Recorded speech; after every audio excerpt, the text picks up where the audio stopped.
Hello बच्चों, let us read this given question. So the given question says that the dimensions of Planck's constant are same as that of. तो देखिए बच्चों, यहाँ पे हमसे पूछा गया है कि जो प्लैंक्स कांस्टेंट होता है उसकी जो डायमेंशंस है वो दिए हुए चार ऑप्शन में से किसके साथ मैच करते हैं। तो सबसे पहले हम प्लैंक्स कांस्टेंट के डायमेंशन कैलकुलेट करते हैं। अब हमें पता है E इज इक्वल्स टू होता है एच म्यू, म्यू मतलब फ्रीक्वेंसी, E मतलब एनर्जी और H हमारा प्लैंक्स कांस्टेंट है। तो क्योंकि हमें H के डायमेंशंस पता करने इसीलिए H इज इक्वल्स टू क्या लिख देंगे, E बाय म्यू। अब देखिए अगर मैं डायमेंशन के टर्म्स में लिखूं तो H के डायमेंशन, एनर्जी के डायमेंशन लिखने पड़ेंगे। सबसे पहले वो हो जाएगा हमारा m1 L2 और T-2। इसी के साथ फ्रीक्वेंसी का डायमेंशन वो तो हमारा क्या हो जाएगा, T-1 होगा, क्योंकि फ्रीक्वेंसी क्या होता है, रेसिप्रोकल ऑफ टाइम होता है। तो यहाँ से हमें प्लैंक्स कांस्टेंट के डायमेंशन मिल जाएंगे और वो हो जाएगा हमारा m1 L2 एंड T-1।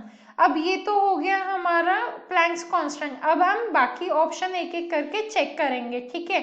अब चारों ऑप्शन में हमें डायमेंशनल फॉर्मूला पता करना पड़ेगा जो हमारे प्लैंक्स कांस्टेंट के साथ मैच करे। तो यहाँ पे ऑप्शन ए पता करते हैं, यहाँ पे बी, ये सी एंड यहाँ पे डी।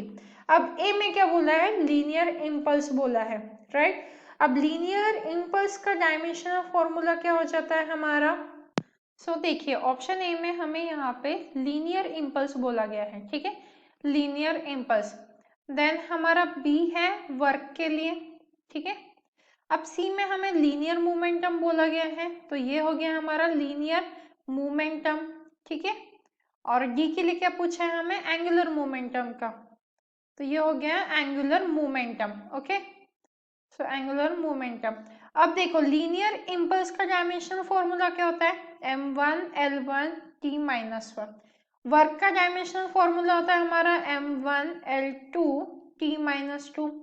लीनियर मोमेंटम का फॉर्मूला हो जाएगा हमारा m1 L1 T-1 and angular momentum का फॉर्मूला होता है हमारा m1 L2 T-1। अब कंपेयर करते हैं प्लैंक्स कांस्टेंट के साथ, तो ये तो 1 1 -1 है, मतलब ऑप्शन ए नहीं है, ठीक है। तो ऑप्शन ए रॉन्ग हो गया। बी का देखिए, बी का भी मैच नहीं कर रहा है।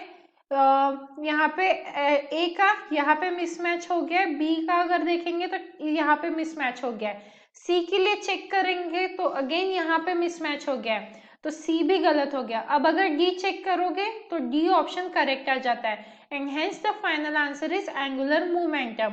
So I hope you understood it well. All the best.